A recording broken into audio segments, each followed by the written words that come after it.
Continuei desenvolvendo, continuei fazendo meu trabalho, continuei estudando e assumi várias áreas de lá. Os anos foram se passando e eu fui desenvolvendo dentro da empresa e assumi o cargo de químico responsável da empresa inteira. Fiquei abaixo somente do meu diretor. Meu diretor era militar, ex-militar, severo, Joel, bravo, muito severo. Um dia surgiu um belo de um curso para ser feito no Rio de Janeiro. Eu sempre falo isso nos podcasts, porque é um divisor de águas na minha vida. Ali a minha vida mudou, Joel, graças a esse curso. Surgiu um curso e eu era o primeiro a chegar e o último a sair da empresa. E era o cara que dominava todos os processos. O que todo mundo na empresa concluiu? Quem ia fazer o curso? Eu. Até eu acreditava que eu ia fazer. Eis que o meu diretor selecionou uma das minhas assistentes.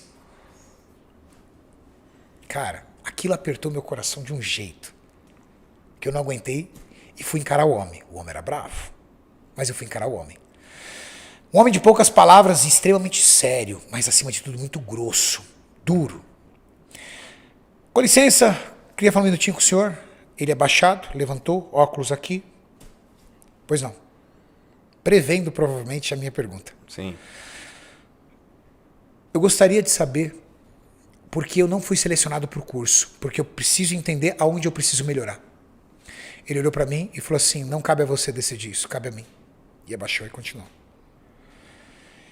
Eu abaixei a cabeça, fui me afastando, aí ele, na atitude dele, acreditando que estava me fazendo bem, ele quis me fazer o bem. Eu entendo isso hoje. Ele falou assim, pera aí, garoto. Eu não te chamei para o curso porque você é essencial nessa empresa. Eu não posso ficar sem você aqui durante uma semana.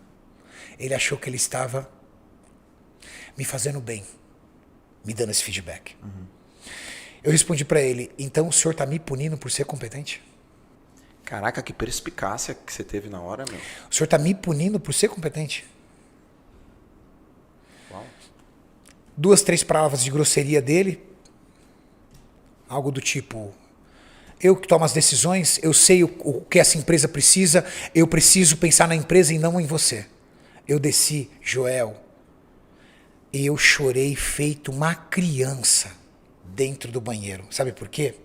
Porque eu tinha um filho de 9 meses de idade. Eu tinha 22 anos de idade para 23 anos. Eu era um moleque, todo ferrado financeiramente, devendo tudo, parcelado tudo, devendo faculdade, sem carro para andar. E eu olhei e falei assim, eu tô ferrado aqui.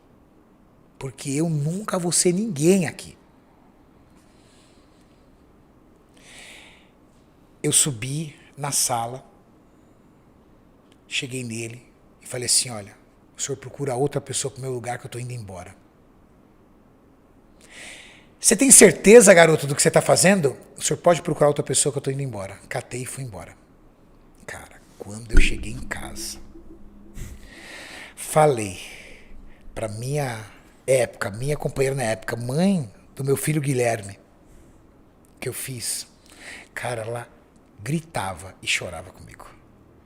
Eu não acredito que você fez isso com a gente. E eu tentando desesperadamente explicar pra ela, falou assim, olha, eu não consigo trabalhar mais lá nem um dia. Ela falou assim, eu não acredito. Foi uma das piores noites que eu passei na minha vida até hoje. E eu sei porque foi uma das piores, porque eu me lembro como se fosse hoje. Eu passei a noite em claro, com um misto de medo, de tudo o que ia acontecer, com tristeza, de como eu entreguei a minha vida tanto tempo naquela empresa e me senti depois um merda em cima disso. Eu chegava na empresa 15 para 7 da manhã, o turno começava às 8, terminava às 5, eu não saía de lá antes das 7. Nunca recebi R$1 de hora extra. Passado 2 dias, meu diretor me liga. Vem aqui. Tava um pandemônio o laboratório, porque eu tinha dominado todos os processos. Ali eu descobri que a palavra Ali eu descobri que a palavra ninguém é insubstituível é uma palavra feita pro cara que foi demitido. O cara que foi mandado embora, ele chega em casa e fala, amor, não adianta, ninguém é insubstituível. O cara estava desesperado, só que ele não queria me dizer.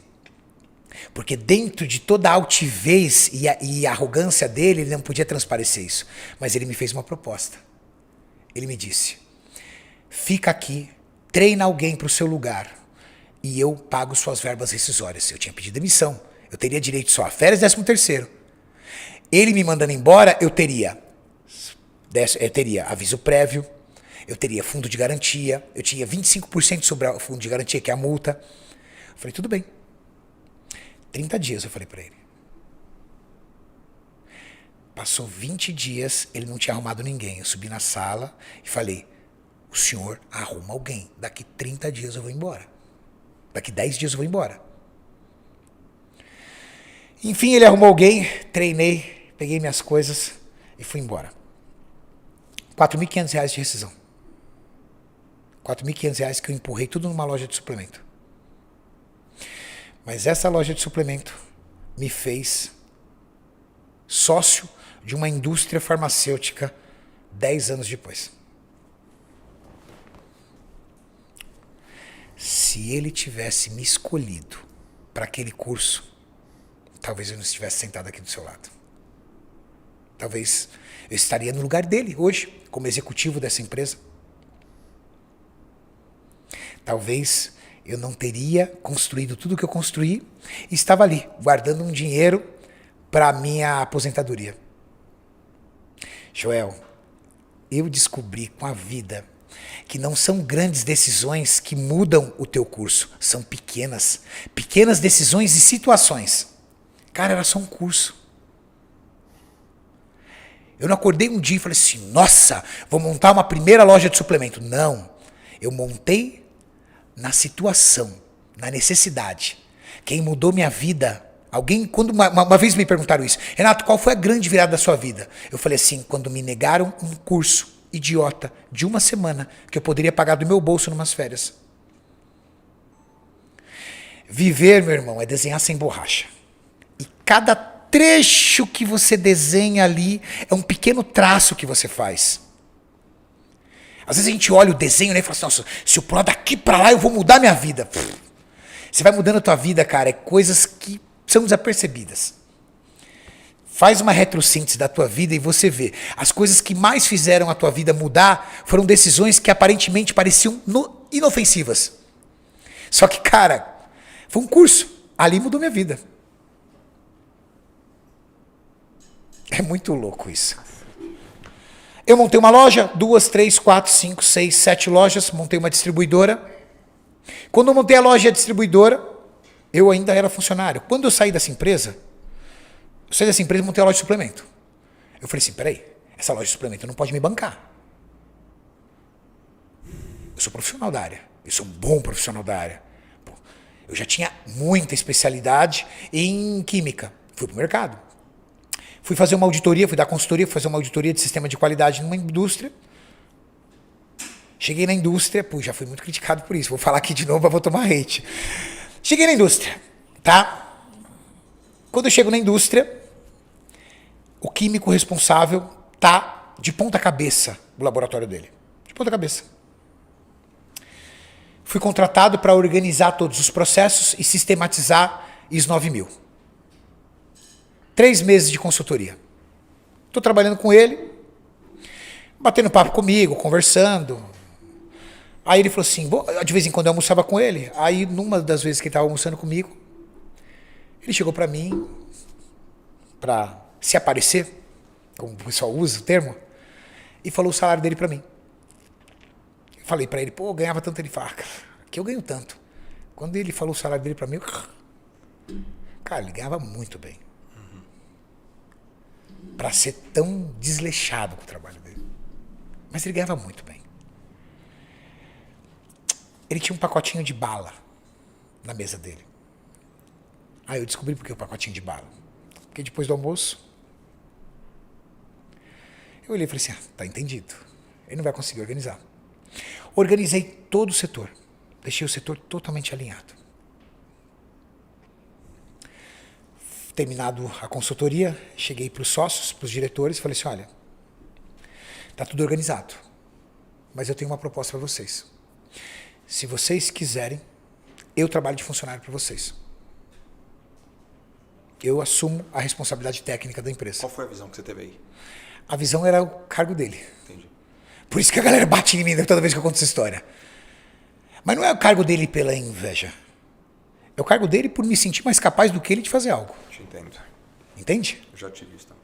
Meu amigo, a minha situação, da onde eu vim, da necessidade que eu vim, para mim, oportunidade é um baixinho careca que passa correndo. Eu tinha ali a oportunidade de mostrar o meu trabalho. Eu mostrei. Eu tinha ali a oportunidade de ter um emprego e eu com um filho de 10 meses, numa situação terrível. E o cara cagando pro trabalho dele. Eu falei, se vocês quiserem, eu trabalho de funcionário. Não tenho interesse em manter meu trabalho como consultoria. Eu quero um emprego. Preciso do emprego, preciso de segurança na situação que eu estou agora. Uhum. E aí fui embora. Passado uns 2 meses, ela me ligou. Eram 2 sócios.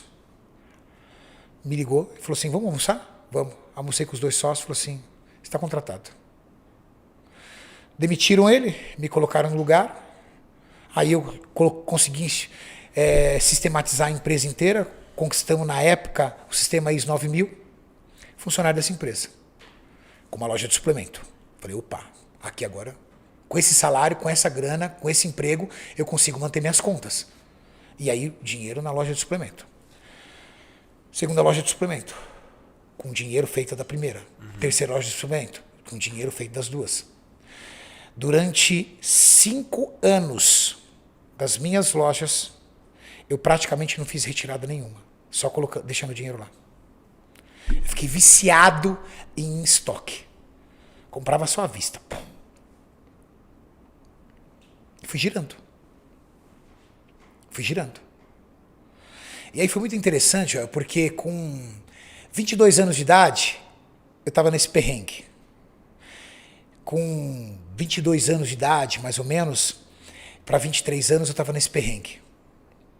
E aí tive todo um processo de término com a mãe do meu filho, tudo tal. Não tinha onde morar. Fui morar de favor no porão de uma academia. Então eu cheguei num momento que eu estava ferrado, devendo, cheque sem fundo, caramba 4, com meus 20 e poucos anos.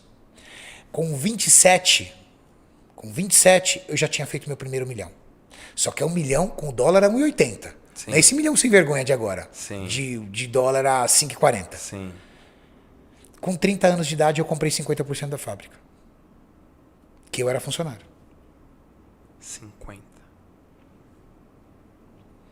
Então, eu fiz em 7 anos, eu fiz uma jornada que talvez as pessoas demorariam a vida inteira. Chegou um momento que eu tinha 7 lojas de suplementos e uma distribuidora.